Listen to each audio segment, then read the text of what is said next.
ज्ञान, विज्ञान आणि सुसंस्कार यासाठी शिक्षण प्रसार.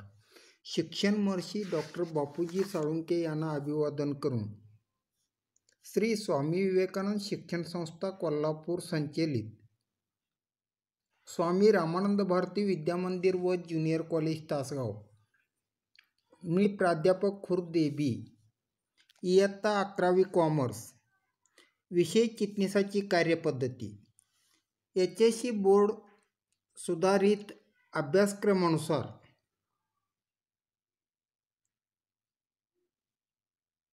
प्रकरण 11 बँकांशी पत्रव्यवहार. कंपनी चिटणीसांनी बँकांशी पत्रव्यवहार कोणकोणत्या प्रसंगी करावा लागतो याबाबत आपण या प्रकरणाच्या माध्यमातून आपण चर्चा करायचं आहे.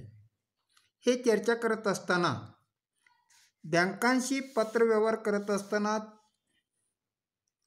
चिटणीसाला कोणकोणत्या दक्षता घ्यावी लागते आणि कोणकोणत्या प्रसंगी पत्रव्यवहार करावा लागतो ते पत्राचे नमुने सहित आपण इथं चर्चा करायचं आहे. हे करत असताना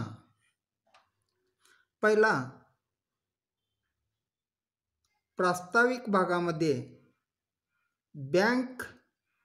बँकेची अर्थ आणि व्याख्या, बँक नेमकं कोणते कार्य करते हे सर्व भाग आपण चर्चा करून मग आपण चिटणीसाला बँकेशी कोणकोणत्या प्रसंगी पत्रव्यवहार करावा लागतो हे भाग चर्चा करायचा आहे. प्रास्ताविक भागामध्ये बँक ही एक वित्तीय संस्था आहे आणि व्यवसायाला, व्यापाराला मदत करणारी एक महत्त्वाचे अनुषंगिक साधन, एड्स टू ट्रेड म्हणून आपण ओळखला जातो. बँकेचे अर्थ थोडक्यात आपण समजावून घ्यायचं आहे. बँक ही एक वित्तीय संस्था आहे. ज्या लोकांकडे रोख रक्कम शिल्लक आहे ते जमा करतात आणि ज्यांना गरज आहे ते बँकेकडून कर्ज घेतात. म्हणजेच सांगायचं तात्पर्य एवढंच आहे, बँक डिपॉझिट कलेक्ट करते आणि तेच डिपॉझिटचे पैसे लोन्स म्हणून लोकांना देते. हे प्राथमिक कार्य बँका करीत असतात. याशिवाय काही उपयुक्त कार्यसुद्धा करीत असतात. ते सुद्धा भाग आपण पुढे चर्चा करायचं आहे. आता थोडक्यात आपण बँकेची व्याख्या समजावून घ्यायचं आहे. बँकिंग अधिनियमन 1949 त्यातील कलम 5 उपकलम 1(ब) अनुसार मागता क्षणीच परत करण्याच्या अटीवर लोकांकडून स्वीकारलेल्या ठेवीचा पैसा धनादेश, ड्राफ्ट व अन्य मार्गाने परत करणे आणि ठेवीचा पैसा कर्जाऊ देणे आणि इतर गुंतवणुकीसाठी वापरणारी जी संस्था कार्य करत असते त्या संस्थेला आपण बँक असे ओळखला जातो. त्यानंतर बँक नेमकं कोणते कार्य करते ते सुद्धा आपण इथं चर्चा करायचं आहे. थोडक्यात ते म्हणजे 2 भागामध्ये आपण विभागणी केलेलं आहे, अ आणि ब मध्ये. बँकेचे प्रायमरी फंक्शन किंवा प्राथमिक कार्य म्हणून आपण ओळखला जातो ते म्हणजे ठेवी स्वीकारणे आणि कर्ज देणे, accepting deposits and lending the loans म्हणून. पहिला आपण प्राथमिक कार्यामध्ये ठेवी स्वीकारणे, ॲक्सेप्टिंग डिपॉझिट्स म्हणून आपण इथं ओळखला जातो. ते म्हणजे बँका इथं 4 प्रकारचे ठेव आपण दिलेला आहे. मागणी ठेव आणि समय ठेव म्हणून आपण इथं विभागणी केलेलं आहे. मागणी ठेवमध्ये चालू ठेव आणि बचत ठेव या खात्याच्या माध्यमातून बँका ठेवी स्वीकारते, अर्थात करंट अकाउंट आणि सेविंग बँक अकाउंट या माध्यमातून बँका पैसे स्वीकारले जाते, म्हणजे ठेव स्वीकारली जाते. त्यानंतर दुसरा आहे ते समय ठेव म्हणून. त्यात मुदत ठेव आणि आवर्ती ठेव म्हणून आपण इथं दोन केलेलं आहे. मुदत ठेव ठराविक कालावधीसाठी म्हणजे कमीत कमी 30 दिवसापासून जास्तीत जास्त कालावधीसाठी, वर्ष असो, 90 डेज असो, 80 डेज असो, या पद्धतीने दामदुपटीच्या पद्धतीने सुद्धा ठेवी या मुदत ठेवच्या माध्यमातून स्वीकारते. आणि आवर्ती ठेव आहे त्याला आपण रिकरिंग डिपॉझिट म्हणतो, RD अकाउंट. ते दरमहा खातेदारांनी किंवा आपल्या जे काही कमाईतून बचत व्हावे या दृष्टिकोनातून दरमहा ठराविक रक्कम भरत जावे या दृष्टिकोनातून 1 वर्षाच्या मुदतीसाठी, 3 वर्षाच्या मुदतीसाठी, 5 वर्षाच्या मुदतीसाठी आवर्ती ठेव खात्याच्या माध्यमातून सुद्धा पैसे स्वीकारले जाते. थोडक्यात सांगायचं तात्पर्य एवढंच आहे, प्राथमिक कार्यामध्ये ठेवी स्वीकारणे, आम जनतेकडूनच ठेवी स्वीकारून तेच पैसे कर्जाऊ देण्यासाठी वापर करणारी संस्था म्हणजेच बँक, अर्थात युअर्स मनी आवर्स माइंड, ह्यालाच आपण बँक म्हणायचं. त्यानंतर या प्राथमिक कार्यामध्ये दुसऱ्या भागामध्ये आपण घेतलेला आहे ते म्हणजे कर्ज देणे, ॲडव्हान्सेस अँड लोन्स. या पद्धतीने कर्ज किंवा लोन म्हणून देत असते. त्यामध्ये सुद्धा 3 प्रकार आहे, अल्प मुदतीचे कर्ज, मध्यम मुदतीचे कर्ज आणि दीर्घ मुदतीचे कर्ज. यात थोडक्यात तुम्हाला सांगायचं म्हणजे 1 वर्षाच्या आत जर कालावधीच्या आत जर आपण कर्ज घेतलेला असेल आणि परतफेड करणार असेल तर त्याला अल्प मुदतीचे कर्ज म्हणायचं. त्यानंतर 1 वर्षापासून 5 वर्षाच्या कालावधीसाठी जर आपण कर्ज घेतलेलं असेल तर मध्यम मुदतीचे कर्ज म्हणायचं. त्यानंतर 5 वर्षाच्या पेक्षा जास्त 10 वर्ष, 15 वर्ष, 20 वर्ष या कालावधीसाठी आपण घेतलेलं असेल कर्ज तर त्याला आपण काय म्हणायचं, दीर्घ मुदतीचे कर्ज म्हणायचं. म्हणजे short term loan, middle term loan, त्यानंतर लॉंग टर्म लोन या पद्धतीने बँका कर्ज देत असते. त्यानंतर दुसऱ्या भागामध्ये आगाऊ रक्कम, ॲडव्हान्सेस, उचल रक्कम म्हणून देत असते. ते म्हणजे 3 प्रकारच्या माध्यमातून उचल रक्कम देत असते. त्याला एक म्हणजे आपल्या जे काही चालू खातेदार आहे, करंट अकाउंट होल्डर, त्यांच्यासाठी ही सवलत आहे किंवा आगाऊ रक्कम देण्याची पद्धत आहे बँकेत. त्याला आपण अधिविकर्ष म्हणतो, ओव्हरड्राफ्ट फॅसिलिटी म्हणतो. त्यानंतर दुसरा आहे ते रोखपत, कॅश क्रेडिट. कॅश क्रेडिटच्या माध्यमातून सुद्धा लोन ॲडव्हान्स देत असते आणि आगाऊ रक्कम उचलण्याची सुविधा बँका खातेदारांच्यासाठी दिलेला आहे. त्या रकमेला त्यांनी व्याज आकारले जाते. हे महत्त्वाचा भाग आहे. त्यानंतर हुंड्या कसरीने वटवणे. हुंड्या कसरीने वटवणे म्हणजे बिल डिस्काउंटिंग म्हणून. आणि जे कॉमर्सचे विद्यार्थी आहे ते 12वी अकाउंटमध्ये सुद्धा बिल डिस्काउंटिंगचे जे काही अकाउंट आहे ते आपण अभ्यास करायचंच आहे. त्यानंतर हुंड्या उठवणे, बिल डिस्काउंटिंग आपण म्हटला जातो. बिलसुद्धा 3 महिन्याच्या कालावधीसाठी, 4 महिन्याच्या कालावधीसाठी, 30 दिवसाच्या कालावधीसाठी म्हणजे 1 मंथ, 2 मंथ, 3 मंथ, 4 मंथ या पद्धतीने ते हुंड्या स्वीकारून व्यवहार केलेले असतात व्यापाऱ्यांनी. त्या हुंड्या किंवा बिल वटवण्याचे कार्यसुद्धा म्हणजे डिस्काउंट घेऊन ते रक्कम देण्याची सुविधासुद्धा बँकेमध्ये उपलब्ध आहे. या पद्धतीने आगाऊ रक्कम आणि उचल रक्कम बँका ग्राहकांच्यासाठी, व्यापाऱ्यांच्यासाठी उपलब्ध करून दिलेली आहे. त्यानंतर बँकेची काही कार्यामध्ये, दुय्यम कार्यामध्ये आपण ओळखला जातो. त्यामध्ये सुद्धा 2 प्रकार आपण केलेला आहे इथं. ते म्हणजे प्रातिनिधिक स्वरूपाचे कार्य रिप्रेझेंटेटिव्ह म्हणून खातेदाराच्या वतीने रिप्रेझेंटेटिव्ह म्हणून कार्य केले जातात, त्या कार्याला आपण प्रातिनिधिक स्वरूपाचे कार्य असे आपण ओळखला जातो. त्यामध्ये खातेदारांच्या वतीने चेक स्वीकारणे, ते जमा करणे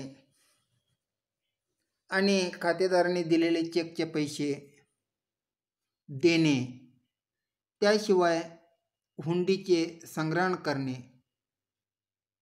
खातेदाराच्या वतीने रिप्रेझेंटेटिव्ह म्हणून लाभांश कलेक्शन करून ते जमा करणे, व्याज खात्यावर जमा करणे, पगार खात्यावर जमा करणे, या कार्य बँका करीत असते. आणि खातेदाराच्या वतीने भाडे देणे, विमा हप्ता भरणे, लाईट बिल भरणे, हे कार्यसुद्धा करीत असते बँका. त्यानंतर प्रतिभूतींच्या खरेदी विक्री, बँक डिपॉझिटरी पार्टिसिपंटची भूमिकासुद्धा बँक बजावत असते. शेअर्स खरेदी विक्री, डिबेंचर्स खरेदी विक्री म्हणजे भाग आणि कर्ज रोखे यांचा खरेदी विक्रीचे कार्यसुद्धा प्रातिनिधिक स्वरूपात बँका खातेदारांच्या वतीने करीत असते. त्यानंतर पैशाचे हस्तांतरण, ट्रान्सफर, एका खात्यावरून दुसऱ्या खात्यावर वर्ग करणे, पैसे पाठवणे, हे सुद्धा कार्य बँकेने आपल्या वतीने म्हणजे खातेदाराच्या वतीने करत असते. त्यानंतर विश्वस्त वारस म्हणून कार्य करते, ठेवीदारांना सूचना देण्याचे कार्यसुद्धा करत असते.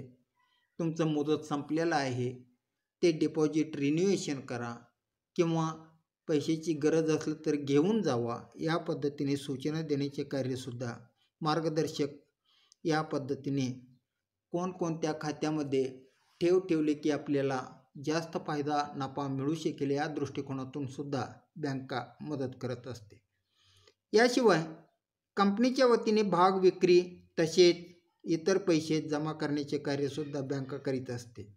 या पद्धतीने प्रातिनिधिक स्वरूपात बँका कार्य करते. त्यानंतर काही उपयुक्त कार्यसुद्धा बँका करीत असते दुय्यम कार्यामध्ये, ते म्हणजे खातेदारांना सेफ लॉकर म्हणजे सुरक्षित जमा कक्ष सुविधा हे सुद्धा बँकेत ठेवलेले आहे. पतपत्र देण्याचे कार्यसुद्धा करत असते. क्रेडिट काय आहे खातेदाराचे हे सुद्धा पत्राच्या माध्यमातून देऊ शकते. विदेशी चलनसुद्धा उपलब्ध करून देते. ATMचं सुविधा तर करून दिलेलं आहे, प्रत्येक ठिकाणी आपण पाहतो. याशिवाय डेबिट कार्ड, क्रेडिट कार्डचं सुविधासुद्धा त्यांनी त्यामध्ये दिलेली आहेत. त्यानंतर प्रतिभूतींची, भागांची, कर्ज रोख्यांची खरेदी विक्रीचे कार्यसुद्धा ते करत असते. आणि याशिवाय हे सुद्धा आपण शब्द ऐकलेला असणार आहे, RTGS, नेफ्ट, नॅक, त्यानंतर ECS म्हणजे काय आहे बघा. RTGS म्हणजे रिअल टाईम ग्रॉस सेटलमेंट.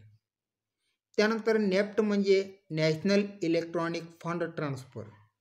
त्यानंतर NACH नॅच म्हणजे नॅशनल ऑटोमेटेड क्लिअरिंग हाऊस आणि ECS म्हणजे इलेक्ट्रॉनिक क्लिअरिंग सर्व्हिस.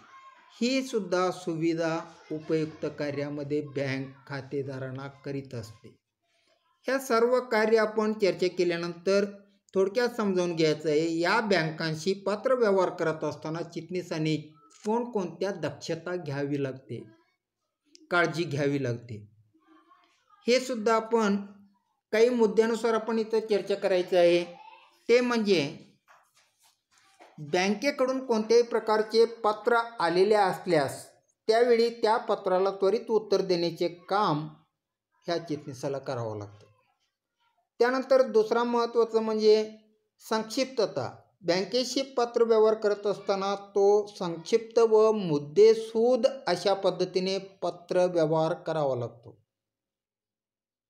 पत्र लांबलचक नसावे, विनाकारण स्पष्टीकरण नसावे, याची दक्षता चिटणीसाला घ्यावी लागते. त्यानंतर पत्रामध्ये नम्रता नम्र भाषेचा वापर करावा लागतो. कोणत्याही कठोर शब्दाचा किंवा असभ्य शब्दाचा वापर त्या पत्रामध्ये होऊ नये याची दक्षतासुद्धा चिटणीसाला घ्यावा लागतो.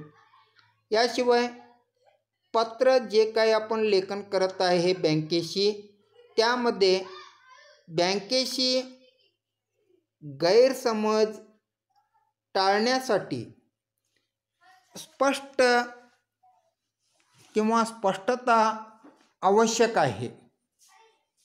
चिटणीसाने व्यवसायाबद्दल सत्य व वास्तविक माहितीच स्पष्ट पुरविणे गरजेचे आहे. त्यानंतर आणखीन एक महत्त्वाचा भाग आपण इथं चर्चेसाठी घेतलेला आहे, ते म्हणजे कायदेशीर प्रक्रिया. बँकेशी पत्रव्यवहारामध्ये अंतर्भूत असलेले जे काही कायदेशीर बाबी आहे त्याकडे सुद्धा चिटणीसाने खास करून लक्ष देणे आवश्यक आहे. त्यानंतर गोपनीयता. कोणत्याही गोपनीयता म्हटल्यानंतर गोपनीय माहिती महत्त्वाचीच असतात. चिटणीस कोणत्याही प्रकारची गोपनीय माहिती कंपनीचे उघड करू नये हे सुद्धा लक्षात ठेवणे गरजेचे आहे. त्यानंतर बँकेशी पत्रव्यवहार कोणकोणत्या प्रसंगी त्याला करावा लागतो. मागील काही प्रकरणामध्ये सुद्धा तुम्ही अभ्यास केलेला असणार आहे. पत्राची रचना, पत्र कसा असावे लागतो, काय ते सर्व बाब आपण चर्चा केलेला असणार आहे मागील पत्रामध्ये किंवा मागील प्रकरणामध्ये. पत्राची रचना कसा असावी. आणि शक्यतो विद्यार्थी मित्र इथं आपण 4 प्रकारचे पत्र इथं अभ्यास करायचा आहे. ते म्हणजे बँकेत चालू खाते उघडण्यासंबंधी पत्र, त्यानंतर धनादेशाचे शोधन थांबवण्याबाबत पत्र, त्यानंतर चालू खात्यावर अधिकर्ष विकर्ष सवलत देण्यासाठी पत्र आणि पतपत्रासाठी विनंती पत्र, या प्रकारचे पत्र. आता पत्रव्यवहार म्हटल्यानंतर पत्राचे नमुनेच आपण बघणे गरजेचं आहे, ते कसे पत्र असतात ते. आणि व्यावसायिक पत्रामध्ये हे जे काय आता आपण काळजी किंवा दक्षता म्हटलो हे सगळे घ्यावेच लागते चिटणीसाला. आणि विद्यार्थी मित्रो, आपण ह्या पत्राचे प्रश्न आपण सोडवित असताना आपल्याला कोणत्या प्रकारचे पत्र विचारणार आहे हे माहीत नाही, तरीसुद्धा आपण अभ्यासाचे भाग म्हणून एक लक्षात ठेवावं लागतं. आता हे 4 प्रकारचे पत्र असलं तरीसुद्धा ह्याला शीर्षक भाग एकच आपण तयार करायचं. म्हणजे एका कंपनीचेच नाव वापर करायचं, कुठल्याही प्रकारचे पत्र विचारू देते. त्यामध्ये कंपनीचे नाव, पत्ता, नोंदणीकृत कार्यालय पत्ता, CIN नंबर, वेबसाईट, ईमेल, त्यानंतर दूरध्वनी क्रमांक, फॅक्स नंबर, संदर्भ क्रमांक, दिनांक, हे सगळे सगळ्या पत्रासाठी एकच आपण शीर्षक भाग तयार करून घेतला तरीसुद्धा आपल्याला लक्षात ठेवण्यासाठी बरं होईल. त्यानंतर प्रति बघा, कुणाला पत्र पाठवायचं आहे. बँकेत चालू खाते उघडण्यासंबंधी पत्र पाठवायचं आहे म्हटल्यानंतर माननीय व्यवस्थापक मॅनेजरला पत्र पाठवायचं, बँक मॅनेजर. त्या बँकेचं नाव आलं, बँक ऑफ महाराष्ट्र इथं नमुनामध्ये दिलेलं आहे. त्यानंतर त्याचा ॲड्रेससुद्धा दिलेला आहे, 30 JS road, Nariman point, Mumbai म्हणून. एवढा भाग आपल्याला हे करावंच लागणार आहे. व्यावसायिक पत्रामध्ये पत्र हे रचनाबद्धच असावं लागतो. त्यानंतर मुख्य विषयाला यायचं आहे आपण. विषय चालू खाते उघडण्याबाबत हे स्पष्ट आहे. आणि मॅनेजरशी पत्रव्यवहार करणार आहे, व्यवस्थापकाशी पत्रव्यवहार करणार आहे म्हटल्यानंतर महोदय म्हणून आपण कुठल्याही व्यक्ती असू दे समोरच्या, त्या व्यक्तीला महोदय, रिस्पेक्टेड हा शब्द आपण वापरायचा आहे. त्यानंतर पत्राचे जे काही मजकूर आहे ते मजकूर इथं सुद्धा 3 भागामध्ये आपण विभागणी करायची. परिच्छेद 1, परिच्छेद 2, परिच्छेद 3. परिच्छेद 1 मध्ये आपण कशासाठी पत्र पाठवत आहे ते संक्षिप्तमध्ये लिहायचं आहे. चालू खाते उघडण्यासंबंधीचे विनंती करणारे पत्र आहे. ते वाक्य वाचल्यानंतर लक्षात येईल आपल्याला, प्लॅटिनियम कंपनी लिमिटेड या आमच्या कंपनीच्या नावाने चालू खाते उघडण्याची विनंती करीत आहोत. म्हणजे हे परिच्छेद अ मध्ये आलं, मजकूरमध्ये. त्यानंतर परिच्छेद 2 मध्ये त्यांना थोडंसं सविस्तर माहिती सांगायचं. आपल्या संचालक मंडळाच्या त्या 27 मे 2018 रोजी झालेल्या संचालक मंडळाच्या सभेमध्ये चालू खाते उघडण्यासंदर्भात ठराव मंजूर केला आहे.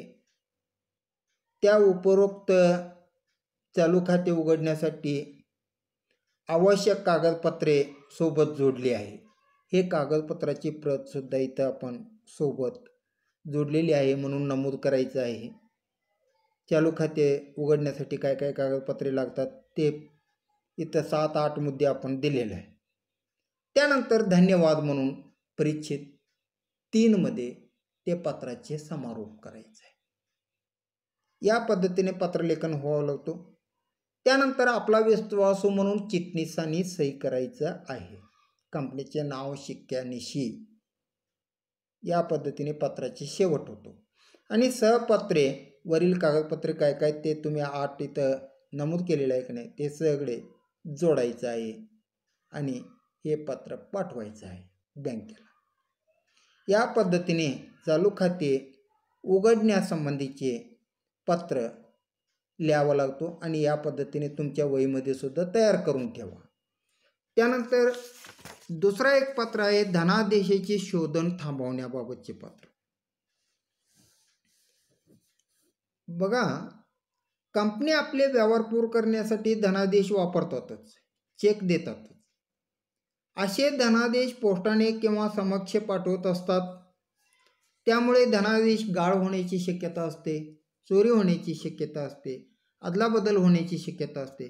त्यावेळी त्या धनादेश किंवा चेकचे स्टॉप पेमेंट करा म्हणून हा पत्र आपण लिहिलेला आहे. हे पत्र 150 पेजवरती आहे बघा. ते सुद्धा तुम्हाला माहितीसाठी लक्षात येईल. नमुना पत्र दिलेलं आहे. आणि पत्राचे शीर्षक भाग पुन्हा पुन्हा चर्चा करत नाही, ते सगळे आपण एकच आपण टायटल पत्राचे शीर्षक भागामध्ये वापरायचं आहे. त्यानंतर माननीय व्यवस्थापकालाच पत्र लिहायचं आहे. विषय तेवढं मुख्य आहेत. धनादेश क्रमांक, कुठल्या चेकचे आपण शोधन किंवा क्लिअरिंग थांबवायचं आहे ते महत्त्वाचं आहे. चेक नंबर घालून कुठल्या तारीखचं चेक आहे ते त्यांना सांगितलं की ते निश्चितपणे त्या चेकचे पेमेंट थांबवले जातात. हे रिक्वेस्ट करणारे किंवा विनंती करणारे पत्र आहे धनादेश थांबवण्याबाबत. संदर्भ चालू खाते क्रमांक आपलं द्यायचा आहे, त्यांना महोदय म्हणून संबोधले गेलेलं आहे. आणि त्यानंतर आपलं इथं पत्राचे मजकूर आलं बघा.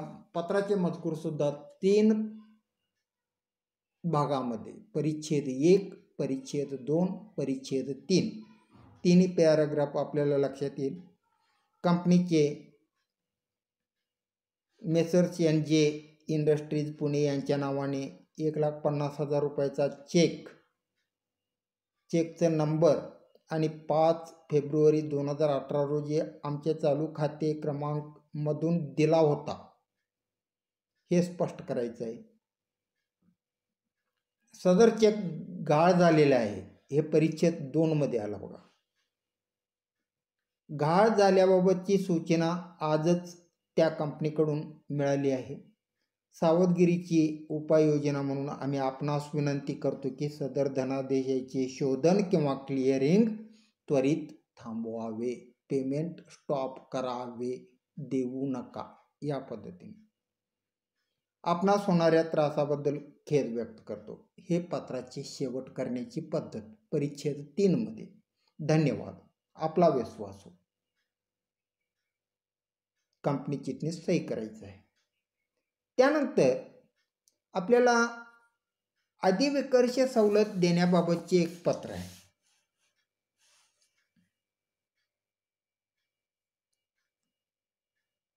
अधिविकर्ष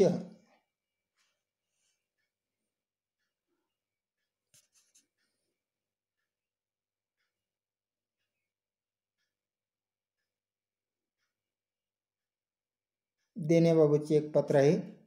हे तर स्क्रीनशॉटमध्ये आलेलं नाही, तुमच्या बुकमध्ये तुम्ही वापर करू शकता. ओव्हरड्राफ्ट फॅसिलिटी देण्यासंदर्भात 151 पेजमध्ये आहे ते. कंपनीचे नाव शीर्षक भागामध्ये सर्व आहे आणि प्रति माननीय व्यवस्थापकाला पाठवायचं आहे. अधिविकर्ष सवलत म्हणजे ओव्हरड्राफ्ट फॅसिलिटी आपल्याला चालू खात्यावर मिळावे या दृष्टिकोनातून पत्रलेखन केलेलं आहे. मागील 5 वर्षापासून आपल्या कंपनीचे चालू खाते आपल्या बँकेत आहे. हे परिच्छेद 1 मध्ये आपण मजकुरामध्ये लिहायचं आणि त्याच्यावरती 5 लाख रुपयापर्यंतची आपल्याला काय ओव्हरड्राफ्ट फॅसिलिटी मिळावे अशी विनंती करायची आहे. हे परिच्छेद 2 मध्ये आहे. आणि आपल्या कंपनीचे प्रोडक्ट काय आहे आणि आपलं व्यवहार किती मोठ्या प्रमाणात आहेत हे सगळे दर्शवण्यासाठी सुद्धा हे आपण थोडंफार उल्लेख करायचा आहे परिच्छेद 2 मध्ये, जेणेकरून त्यांनी आपल्याला ते ओव्हरड्राफ्ट फॅसिलिटी द्यावे ह्या दृष्टिकोनातून. त्यानंतर त्यासाठी आम्ही 5 लाख रक्कम मुदतीच्या मुदत ठेव पावत्यासुद्धा आपल्यामध्ये गहाण ठेवू शकतो किंवा तारण म्हणून देऊ शकतो. अशा पद्धतीने त्यांना विनंती करणारे हा एक पत्र आहे. आपण सहकार्य करावे त्वरित अशा पद्धतीने हे पत्राची शेवट करायचं आहे. धन्यवाद म्हणून त्यांना सांगून आपला विश्वासू म्हणून कंपनी चिटणीसांनी सही करायचं आहे. त्यानंतर शेवटचं एक महत्त्वाचं पत्र आहे बघा. ते पत्र म्हणजे पतपत्र देण्यासंबंधी. पतपत्र देण्यासंबंधी काय आहे बघा. पतपत्र आपल्याला माहितीसाठी किंवा बिझनेसमध्ये व्यवहारासाठी गरज असतात. पुढील व्यवहार आपले चांगल्या प्रकारे चालावे किंवा व्यवहार सुरळीत व्हावे या दृष्टिकोनातून आपण पतपत्राची मागणी केला जातो. या पतपत्रामध्ये विशेष करून बँका आपल्याला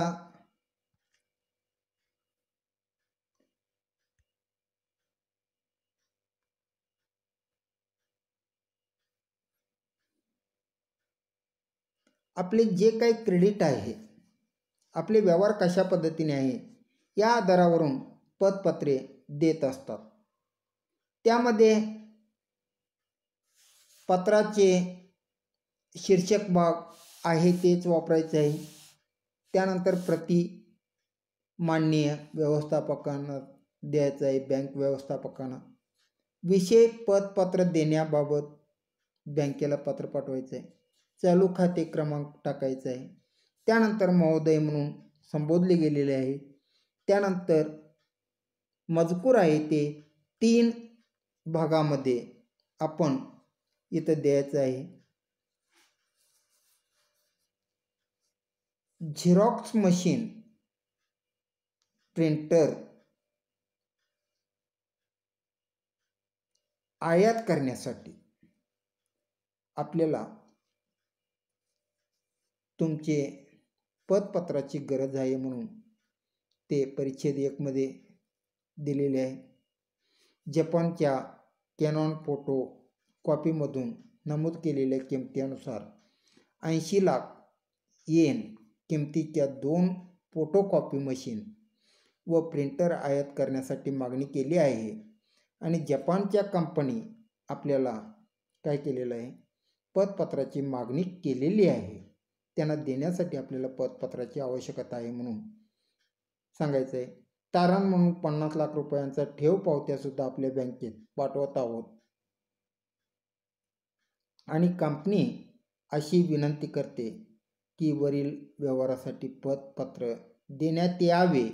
या दृष्टिकोनातून अजूनही काही तारणाची आवश्यकता असल्यास कळवावे. या पद्धतीने पत्राचे कंपनीला त्वरित पत्र द्यावे या पद्धतीने विनंती करून पत्र पाठवायचे. धन्यवाद. आणि आपला विश्वास म्हणून त्या कंपनीची निशाणी सही करायचं आहे. आणि विद्यार्थी मित्र हो, जे काही आपल्याला इथं काही फरक स्पष्टीकरणचे मुद्दे आहे हे सुद्धा 5 मार्कासाठी विचारले जातात. ते फरक स्पष्टीकरण मुद्देसुद्धा त्यामध्ये काय विशेष बदल आपण करायचंच नाही आहे. चालू खाते आणि बचत खात्यामध्ये काय काय फरक आहे हे ते आपण इथं काही मुद्द्यानुसार आपण इथं समजावून घ्यायचं आहे. त्या चालू खाते आणि बचत खात्याच्या अर्थामध्ये फरक आहे. चालू खाते त्याचे नियमित व्यवहार करण्यासाठी व्यावसायिकांनी उघडतात. बचत खाते व्यक्तीकडून उत्पन्नाच्या भाग वाचवण्यासाठी उघडले जातात. थोडंफार बचत व्हावे आपल्या पैशामध्ये यासाठी हे खाते उघडले जाते. त्यानंतर रक्कम काढणे. चालू खात्यावर बँकेच्या वेळेत कधीही पैसे काढता येतो, भरता येतो. आणि बचत खातेधारकांना पैसे धनादेश काढण्याचा पावतीद्वारे उचल पावतीद्वारे पैसे काढू शकतात. चालू खात्यात फक्त पैसे काढण्यासाठी चेकचाच वापर करावा लागतो. सुविधा चालू खातेदारांना पासबुक, धनादेश, पुस्तिका, खात्याचा तपशील, पैसे भरणा पुस्तिका इत्यादी देण्यात येते. बचत खातेधारकांना पासबुक, धनादेश आणि भरणा पुस्तिका देण्यात येते. व्याज दर बघा, शक्यतो चालू खात्यावर व्याज दिले जात नाही. दिला तरीसुद्धा नाममात्र 1-2% असतो. जास्त रक्कम शिल्लक पडलेला असेल तर खात्यावर. त्यानंतर बचत खातेधारकांना थोडंफार जास्त दराने म्हणजे चालू खात्याच्या पेक्षा अधिक दराने व्याज दिला जातो. अधिकर्ष सवलत म्हणजे ओव्हरड्राफ्ट फॅसिलिटी चालू खातेदारांना आहे, बचत खातेदारांना नाही. त्यानंतर उपयुक्तता. हे खाते चालू खाते व्यापारी, व्यावसायिक संस्था यांना उपयुक्त ठरते. आणि बचत खाते पगारधारी लोकांना, निश्चित उत्पन्न असणाऱ्या गटातील व्यक्तीसाठी उपयुक्त ठरते. या पद्धतीने फरक स्पष्टीकरण आपण मांडायचं आहे आणि ते सुद्धा आपल्याला प्रश्नामध्ये विचारले जाते. त्यानंतर मुदत खाते आणि आवर्ती खाते यामध्ये सुद्धा काय फरक आहे. आणि कर्ज आणि अधिविकर्ष सवलत हे सुद्धा दोन्ही भाग तुम्हाला इथं व्हिडिओच्या माध्यमातून इथं पाठवलेलं आहे. हेच तुम्ही कॉपी करायचं आहे, हेच तुमचं नोट्स वहीमध्ये लिहायचं आहे आणि या पद्धतीनेच तुमचं उत्तरमध्ये आला पाहिजे. सहज वाचलं की आपल्याला सर्व गोष्टी लक्षात येण्यासारखं आहे. त्या पद्धतीने वाचन करून अभ्यास करून परीक्षेसाठी तयारी करा. धन्यवाद विद्यार्थी मित्र.